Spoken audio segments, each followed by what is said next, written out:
morning, dear students. My name is Dr. Shuaib Mohammad Bhat. I am working as Assistant Professor in the Department of English at Institute of Aeronautical Engineering, Hyderabad. Dear students, today we shall be discussing in this video lecture about prepositions. So the topic for the discussion today is prepositions. One of the main topics when it comes to grammar, prepositions is one of the main topics there.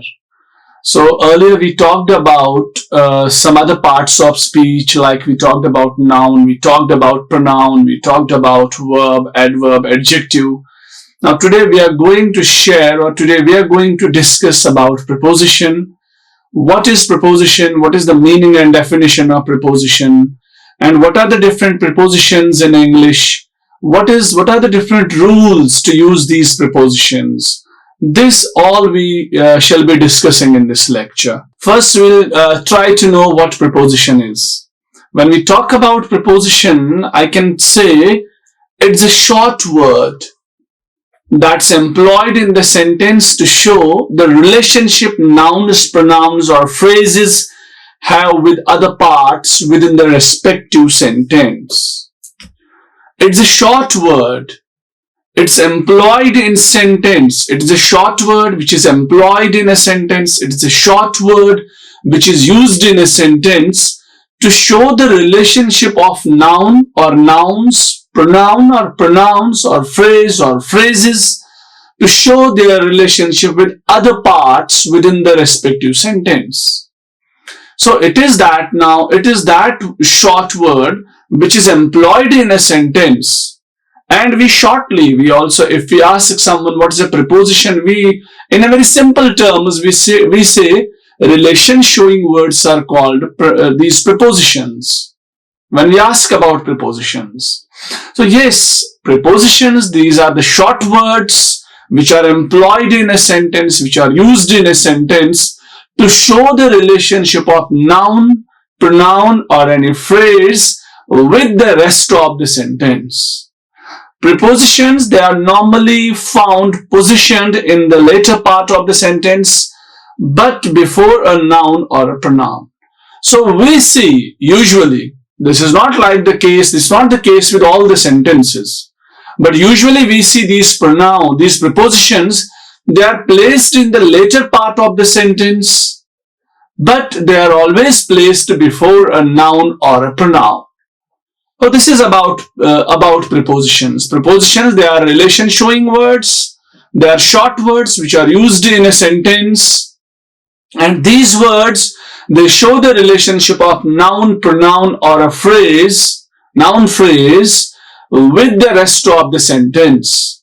Prepositions, they are normally they are used in the later part of the sentence, that is in the predicate, but they are always placed before a noun or a pronoun. Now let's talk about different definitions of prepositions. We have the first definition, which is given by Cambridge Dictionary. I would like to quote Cambridge Dictionary first. What Cambridge Dictionary says about prepositions. A preposition is defined as what? A word that connects a noun phrase or a pronoun to another word, especially to a verb or another noun or an adjective. If you clearly just observe this definition, it also talks about the relationship. It also talks about something which is being connected.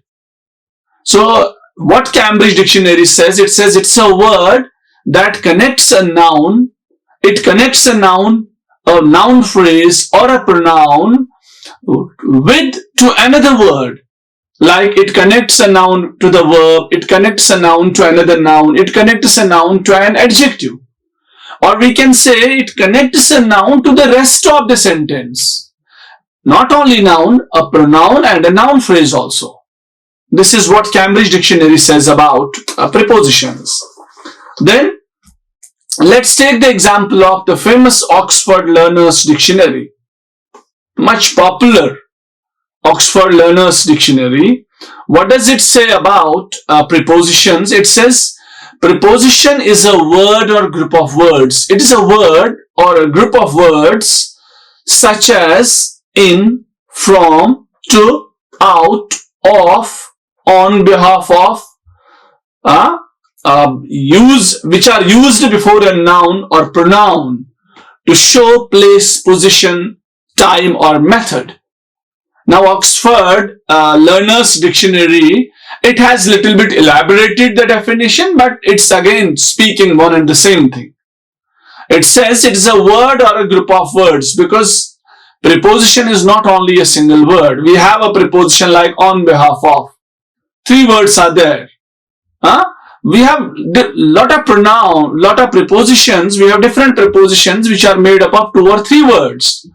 So that's why Oxford Learner's Dictionary says a preposition is a word or a group of words. And it has given the example like we have in, we have from, we have to, and, of, on behalf of. These prepositions, like others, these prepositions and all prepositions, they are used before a noun or a pronoun to show its place, its position, its time, to show time or method. So this is what we are showing with the help of prepositions. There are prepositions of time, prepositions of place. There are prepositions which show us the position. There are prepositions which show us the method. So different prepositions are used for different purposes. And this is what Oxford Learner's Dictionary speaks about prepositions. Then another source I would like to quote, that's Collins Dictionary. What Collins Dictionary says about preposition, it says preposition, a word such as by, for, into, with, which usually has a noun group as its object. It says these are the words which have the object as a noun group. So they are placed before noun, pronoun or a noun phrase. This is what Collins Dictionary says. Collins Dictionary has not spoken anything here about its definition. It has only given the structure of preposition, about the position of preposition, that it's placed before a noun group. Then let's talk about Merriam-Webster Dictionary. It provides a slightly different definition. What is this? According to this dictionary, according to it, a preposition is defined a function word that typically combines with a noun phrase to form a phrase which usually expresses a modification or predication. It says it is a function word that typically combines with a noun phrase. It's a functional word. Merriam-Webster Dictionary says prepositions, they are functional words which we combine with noun phrase, like either noun phrase or noun or pronoun, so that we form a phrase which usually expresses a modification or prediction. When we combine this preposition with a noun, with a pronoun or with a noun phrase, so by making this modification, by making this combination, it expresses a modification, it modifies the sentence, or it can talk about the prediction. So because it's a functional word according to Merriam-Webster Dictionary, so it functions in a way, it modifies the sentence or it makes any prediction in the sentence. This is what Merriam-Webster Dictionary says about preposition. Now let's talk about the uses of preposition. What are the uses of preposition? Prepositions are seen to show some key characteristics and perform some vital functions.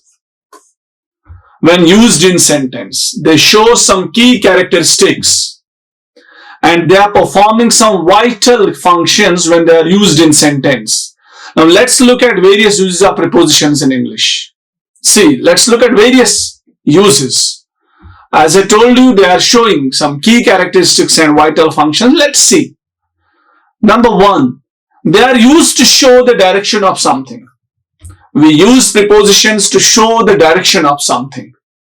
They can refer to the time of something happening. Number 2, they can refer time of something happening. They can refer time of something happening. Then they can be used to denote the position or location of an object in a sentence. Prepositions are used to show the position or location of an object in a sentence. Next use is, they are also used to represent special relationships. They show special relationships in the sentence. Next, prepositional phrases in particular can be used to do all of these when used in sentences. Now, prepositional phrases, they can do all of these activities which I mentioned. Like they can show directions, they can show the timing of something, they can show position or location of something, they can show special relationship. Now, these prepositional phrases when they are used in a sentence. So, these are the uses of prepositions. They show us direction. They show us time of something happening. They show us the location of some object. They show us position of some object in a sentence. This is how we can use these prepositions for different uses. Then let's now go with the types of prepositions. We have different types of prepositions. What are different types of prepositions? When we talk about types of prepositions, so based on different uses and functions of prepositions, they can be divided into four main types. So based on their uses and based on their functions, prepositions can be divided into four main types. Number one is preposition of time. Preposition of time is used to show when something is happening. Preposition of time is used to show when something is happening. For example, we will be meeting on Friday. So the question when something is happening, when are we going to meet? When will we meet? So we will meet on Friday.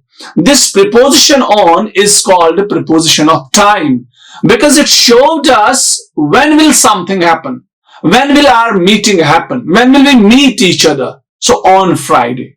The second is the supermarket will be closed from 9 p.m. to 9 a.m. If I tell you the supermarket will be closed on certain timings, your question may be, when will it be closed? When? So my answer is from 9 p.m. to 9 a.m. So again we have these two prepositions, from and to. So here they are playing the role of prepositions of time, because they show us the timing of some activity. Then, can you come after some time? When? When will I come? After some time. After. Again, we have a preposition which shows the time here. Then, we have been asked to work from home until the end of May. Means up to when? What is the duration of timing? So it's until the end of the May. Up to the end of May. So preposition of time, until, is used here as preposition of time. Same is the case with another example. The whole country was asked to stay home. When? During the pandemic, to ensure safety and well-being. During the pandemic. So all of these prepositions used here, they are prepositions of time. So same prepositions may be having some other function as well. It doesn't mean if on has been used as preposition of time, it may not have some other function now. It may have some other function as well. But we can say yes, these prepositions can be used as prepositions of time as well, or apart from other functions which they are performing as prepositions in the sentences. So preposition of time is used, these prepositions, they are used to show when something is happening, means when, the timing of any activity. So I gave you the examples of prepositions of time. Then we have prepositions of place. It indicates the place or position of something. Or prepositions of place, they indicate the place or position of something. Place and position. In what position an object is, or at what place an object or a thing or a person is. Like, I have kept the book I borrowed from you on the table. Again, if you see, The example which I gave you for preposition of time, that was, we will be meeting on Friday. So on was used as preposition of time there, but here it is used as preposition of place. Like, I have kept the book I borrowed from you on the table. So it is showing the place of the book. Where is that book right now? It's on the table.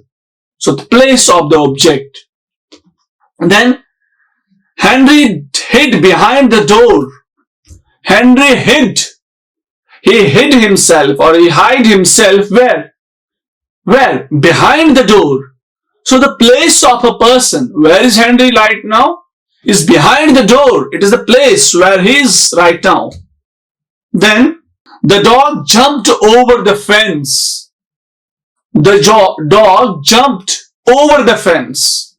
So it is showing the position. Jumped. Jump is the position. Jumped over the fence. Then, can you place the red roses in between the white daisies? Again, there is the place. Can you place these red roses in between the white daisies?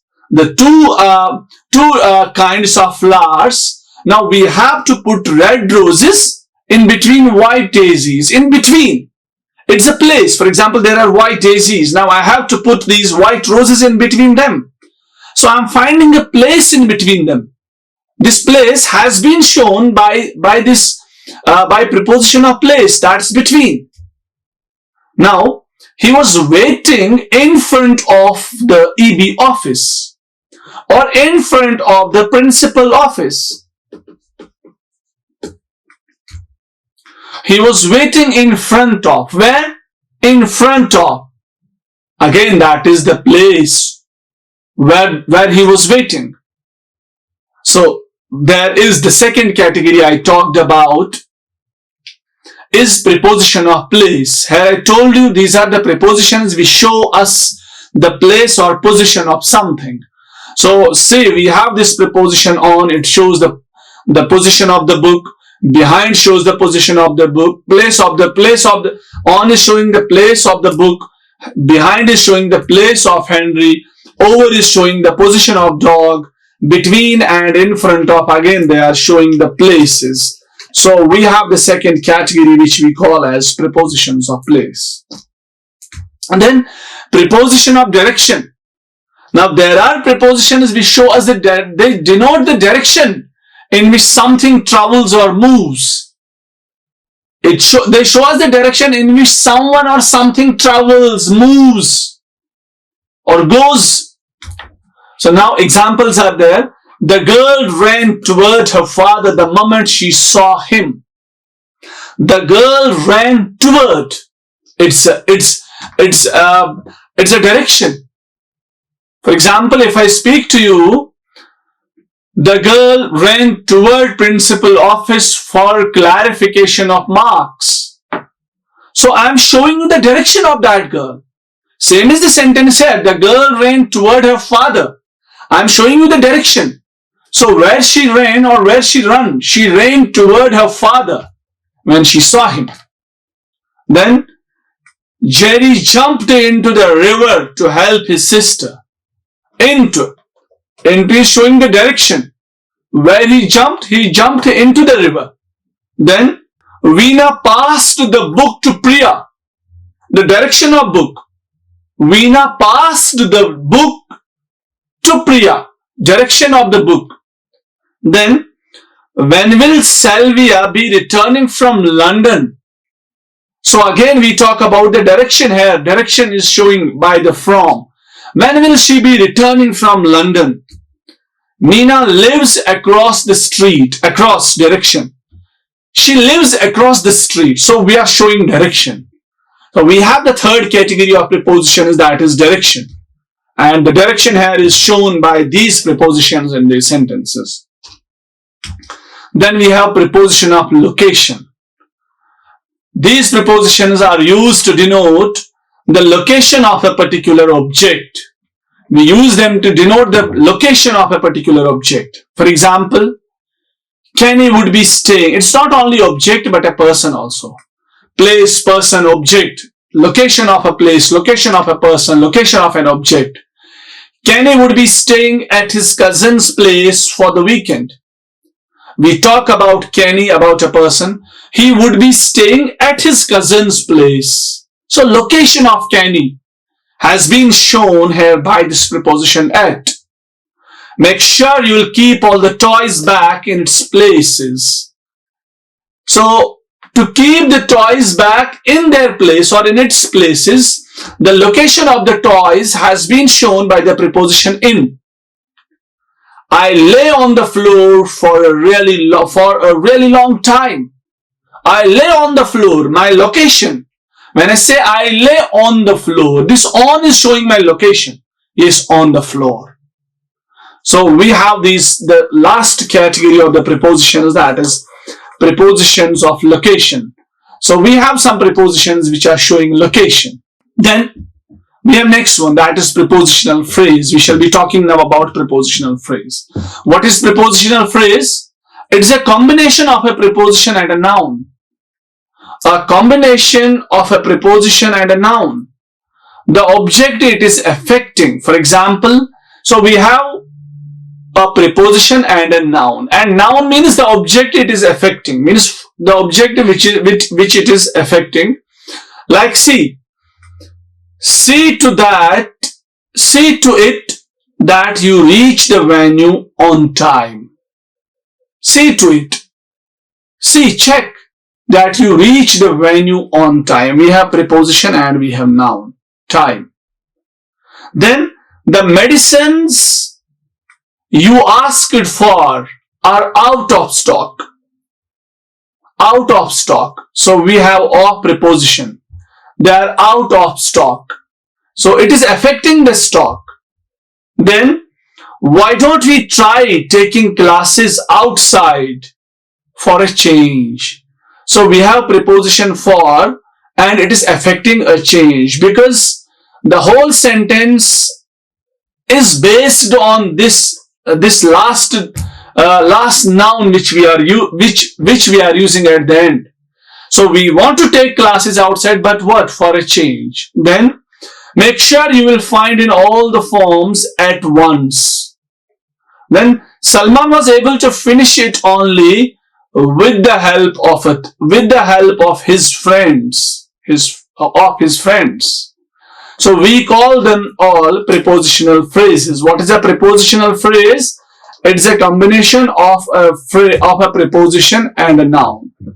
Then commonly confused prepositions. Let's talk about commonly confused prepositions. There are some commonly confused prepositions, like with the huge number of prepositions in the English language, it almost seems impossible to have no confusion at all. Here is a list of prepositions. See, there are a lot of prepositions where confusion arises. So it seems that prepositions, they are simple words. What sort of confusion would be there? But when it comes to their use, there is a lot of confusion is there. And we have a list of prepositions where the confusion arises. I shall be talking about those prepositions which arise confusion, where confusion arises with their use. We have three prepositions here, in, on, at. These three prepositions can be used to depict both time and position. All the three prepositions, they show two things, time and position. Take a look at this table below to have a better understanding. See, in, on, at. In can be used to show general locations like neighborhoods, cities, places, countries with a boundary. When it comes to place, when we use in, on, at in order to show place, when we use in, on, at in order to show place, so in can be used to show it shows general location, like neighborhoods, cities, countries, places with a boundary. For example, I live in India. We will be staying in a hotel tonight. It is a general. Country is a general in India, but I do not know your exact location in India. And you are telling me we will be staying in a hotel tonight. I don't know in which hotel you are staying. So it is a general location. On can be used to be more specific location like streets, avenues, island, surfaces, large vehicles. Now on is little bit, it shows specific locations, but not most specific. Like, for example, Latha stays on the fourth floor. Latha stays on the fourth floor. Now, do you know the exact room of Latha? No. But you know she stays on fourth floor. Then, the book you are looking for is on the rack. But you do not know on which rack the book is. Okay, you have a specific information. It's on the rack. It's not on the table. It's not under the chair or under the table. It's not on the shelf. It's on the rack. You come to know about this, but you're not sure on which rack the book can be found. Then at can be used to refer very specific locations, means the exact location. You can find us at the park. She is at home now. So when we say she is at home now, it obviously she has one home, she is at her home. Or we can say Rahul is at the bus stop of his village. So at the bus stop of his village, when I say bus stop of his village, that is a specific location and we can use at for that. So in as a preposition of place shows general location, on shows specific locations, at shows most specific locations, the exact location where a person, place or object can be found. Then same these three prepositions used as preposition of time. Now we have these three prepositions where we use them as prepositions of time. In, on and at. In can be used to depict general timings like months, years, centuries, parts of days. Again in, general timing like months, years, centuries, parts of days. Examples: Dan was born in 2000. So we come to know he was born in 2000. Technological development in the field of science and medicine reached its zenith in the 21st century. Technological development in the field of science reached its peak in 21st century. We do not know on which day, in which month, in 21st century. Now on. On can be used to refer dates, days of the week, days of the month and holidays with day. For example, see, now on is used with dates, days of the week, days of the month and holidays with day. For example, Republic Day. Okay, now see, there is a national parade every year on Republic Day. So when we talk about holidays with day, it should be with day. Like we have a holiday like Diwali. We have Eid. We have Christmas. So when we use day with the holidays, then only we can use on. Then, see here it is Christmas. Example is here. All of us will be at home on Christmas Day. It's not like on Christmas Day. So we use this on with days. I shall be available on Sunday. With days we use on. Then we have another preposition of time, that's at. At can be used to denote very specific times of the day and holiday without day. And holidays here without day. For example, we decide to meet at 4 p.m. Now it's not like we decided to meet on Sunday. On Sunday means no specific timing is given. But when I say we decided to meet at 4 p.m., at this 4 p.m. it can be shown with at, not on, not in. Because on does not show us the very specific timing. It's at which shows us the exact timing. So then, I wished my brother at midnight. So the exact timing, midnight. So, and we can say like this, I will be available at home at Easter, the festival, the holiday. at Eid, at Diwali, when it's not followed by day at the end. So this is about the preposition in, on, and at, how they are used as preposition of time and how they are used as prepositions of place.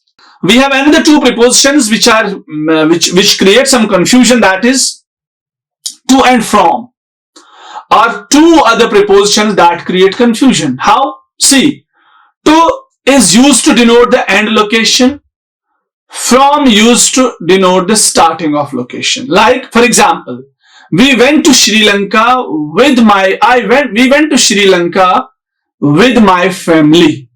We went to Sri Lanka with my family. To is the end of the location. I gave my coat to Sandra.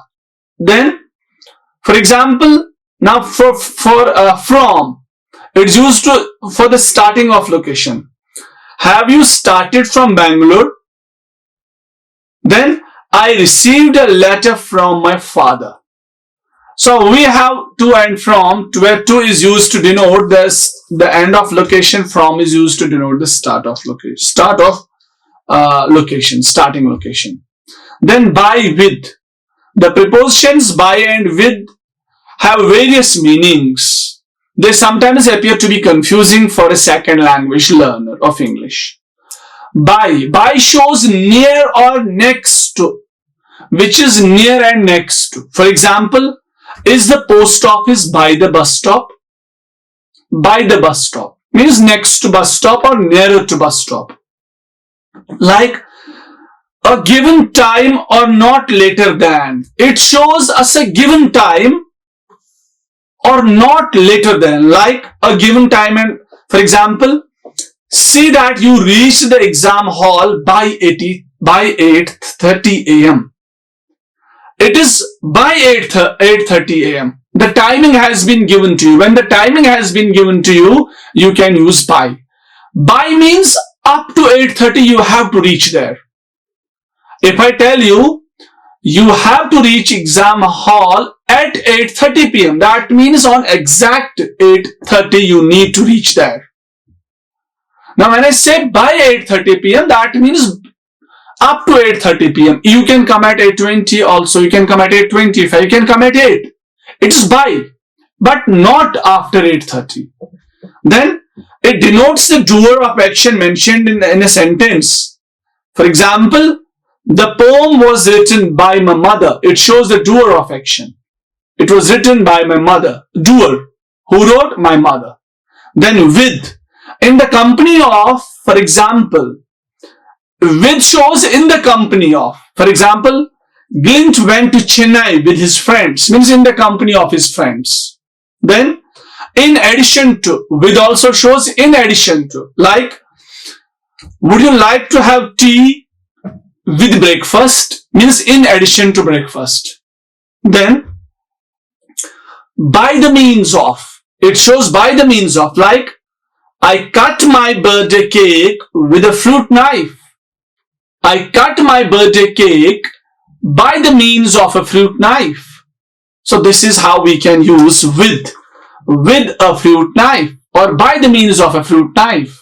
Now let's talk about some rules of prepositions. We have different rules for prepositions. Prepositions rule number 1. Prepositions must have an object. A preposition cannot stand without object. It must have an object. Mainly it must have an object. Like a preposition is not a preposition unless it goes with a related noun or a pronoun. That is the object of the preposition. It must have an object. A preposition is always with an object. It is always with an object. And without an object, it is an adverb that never has an object. When we use preposition without object, so it's an adverb that time which goes without object. Let's understand with the examples. For example, he is in the kitchen. We have preposition in here and it has the object the kitchen. Now, you may come in. We have the preposition in, but no object is there. So, in is adverb here. It has no object and it qualifies come. You need to understand what is adverb. Adverb is a word which adds the meaning of the verb. So here it is in, you may come. When I say you may come, so then if I say in, you may come in, that means yes, you can come in, inside the room or inside the hall where from I gave the permission. So this in is qualifying the verb. When any word qualifies the verb or adds something to the verb, that's called the adverb. So here preposition in is used as preposition, but it works as adverb here. There was a car before me. So we have before as preposition with the object me. Now, Ram has never seen it before. Before is object, but before is preposition without object. We will catch up after the gym. After the gym, we will meet each other. After, preposition having object the gym. They called soon after. Soon after. So after is adverb here. It qualifies soon. It qualifies called. Called is the verb. So this is rule number 1. Prepositions are followed by the object. When there is no object, it's an adverb. It plays the role of an adverb that time. Rule number 2. Preposition must be placed before. Must be placed before, like as the name says, preposition.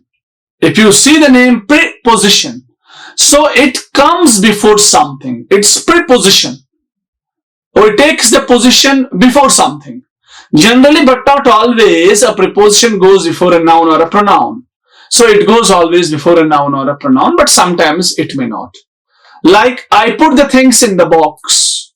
In this preposition, the box is noun. Now, we do not end a sentence with a preposition. You do not end a sentence with a preposition is one of the underlying myths of English grammar. There are many people who speak like this. We cannot end a sentence with a preposition. It is like a myth. But when a preposition is not placed before its object, it is closely related to its object. When a preposition is not followed by an object in a sentence, it closely relates to the object of the sentence. I'll show you an example. See, whom did you talk to? Preposition to is used at the end, and it is related to the pronoun whom. Whom did you talk to? It should like be this. You talk to whom? Whom did you talk to? So this to preposition, it is directly related to this pronoun, which can be the object. So this is like, as I told you, there is this myth in the English that preposition cannot be used at the end. It can be used at the end, but at the end it's closely related to its object. Then rule number 3 is the pronoun following the preposition should be an object form. The pronoun following the preposition, the pronouns which follow a preposition, the pronouns which are used after a preposition, they must be in the object form. Like, the gift was from them. So them is the pronoun here, but them is always an object form. We cannot use them as the subject form. They can be used as a subject form. Then the secret is behind him and her. Between him and her.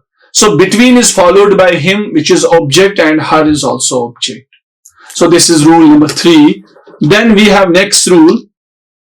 Rule number 4. We should avoid like when a verb is involved.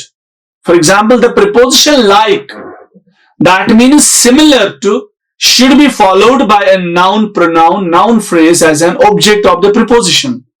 A subject or a verb should not follow the preposition like. After like, we should not use any other parts of speech. It should be followed by noun pronoun or noun phrase. Like, she looks like her mother. So this is correct one, and incorrect is she looks like her mother does. So we should avoid like with noun plus verb. I would like to just repeat it once. Avoid like when a verb is involved. See here, a verb is involved with does. So when we are involving a verb in a sentence, we should avoid the verb. We should avoid like. When we are involving a verb in a sentence, we should avoid like. When we are not involving verb, then we can use the preposition like. Like, for example, she looks like her mother. So like is making the comparison between she and her mother. Now if I say she looks like her mother does, so it is a double comparison. It can go like this: she looks, her mother does. So if it is like that, so we do not need to use like here. Now when we are using she looks like her mother and does also, so we should omit the like here in the sentence, because there is already a comparison with the help of does. So we need not to inculcate or include like in that sentence. So for 4b, there is one more rule. When there is a comparison between a subject or verb,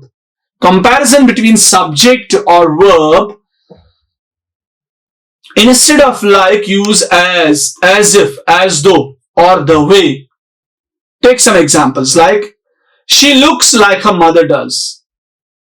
So we should not use this sentence. We should rather say, she looks the way her mother does.